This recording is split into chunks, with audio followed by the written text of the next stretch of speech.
بسم اللہ الرحمن الرحیم۔ قرآن کریم کی ایک آیت ہے کہ ان الصلاۃ تنہا عن الفحشاء والمنکر، کہ بے شک نماز جو ہے وہ برے کاموں سے روک دیتی ہے۔ لیکن ہوتا یہ ہے کہ بعض دفعہ ہم نے دیکھا ہے اور اکثر دیکھتے ہیں کہ ہم لوگ نماز پڑھ رہے ہیں لیکن نماز برائیوں سے روک نہیں رہی ہے، ہم یہ محسوس کرتے ہیں۔ تو اس کا ریزن کیا ہے؟ کیونکہ قرآن کریم کی آیت تو غلط نہیں ہو سکتی ہے، کہیں نہ کہیں جو ہے کوئی کمی ہم سے ہو رہی ہوتی ہے جس کی وجہ سے ہمیں لگتا ہے کہ نماز ہماری برائیوں سے نہیں روک پائی۔ میں ایک واقعہ بتاتا ہوں اس پر۔ ایک شخص چور تھا، وہ بادشاہ کی حویلی میں داخل ہوا۔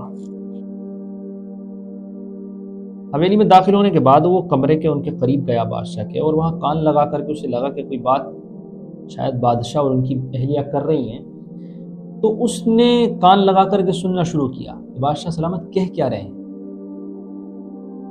اگرچہ اس طرح سننا جائز نہیں ہے، لیکن بہرحال وہ تو چور تھا، چوری کرنے کے لیے گیا تھا، اس کے لیے کیا جائز اور کیا ناجائز۔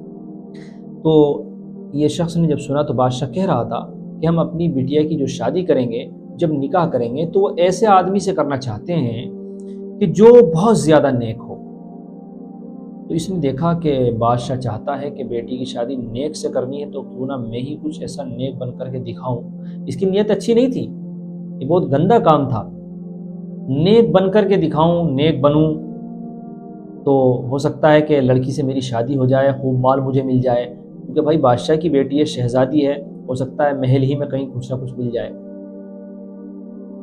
تو یہ شخص نکل گیا اور اس نے مسجد میں جا کر کے، محلے کی مسجد میں جا کر خوب عبادتیں شروع کر دی۔ نوجوان تھا، چند دن ہو گئے، پورے شہر میں شہرت ہو گئی، اطراف میں بھی شہرت ہو گئی کہ بہت بڑے اللہ والے آدمی ہیں اور وہ بہت مجاہدے والے آدمی ہیں، اور ان کو تو اللہ لگی رہتی ہے۔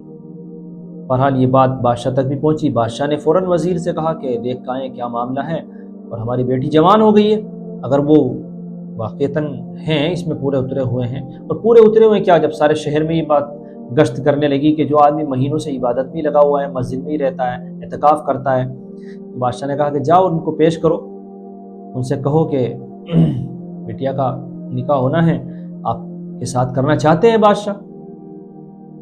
بہرحال وزیر پہنچے اور وزیر نے بادشاہ کی پوری بات بتائی کہ دیکھیے بادشاہ کے اس طرح سے بیٹی ہے اور وہ کسی نیک انسان کو چاہتے ہیں، ان کی نظر انتخاب آپ پر جا کر رکی ہے، تو آپ اس کے بارے میں بتائیں، کچھ فرمائیں، آپ کا کیا ارادہ ہے۔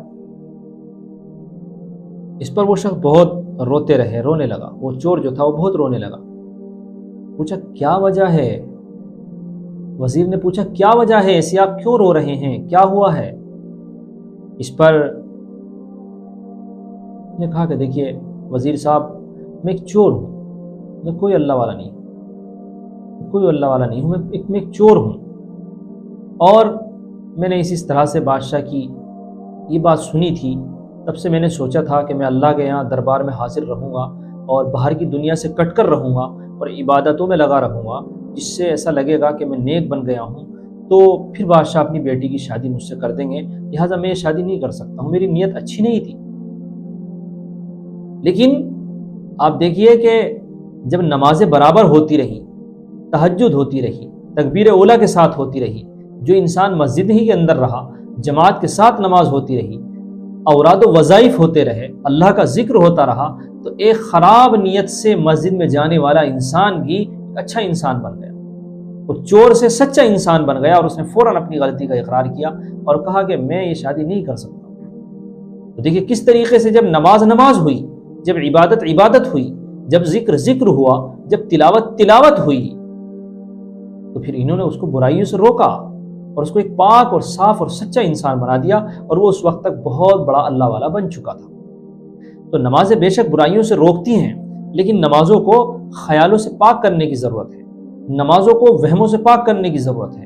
اس کے لیے عمل ہمارے علماء، اللہ والے اور بزرگ جو بتاتے ہیں وہ یہ ہوتا ہے کہ انسان کو بھاگ دوڑ کے ساتھ نماز نہیں پڑھنی چاہیے۔ اگر بھاگ دوڑ کے ساتھ نماز پڑھیں گے کہ 1 منٹ رہ گئی ہے، 2 منٹ رہ گئی ہیں، بھاگو دوڑو، تو نماز میں سکون حاصل نہیں ہوگا۔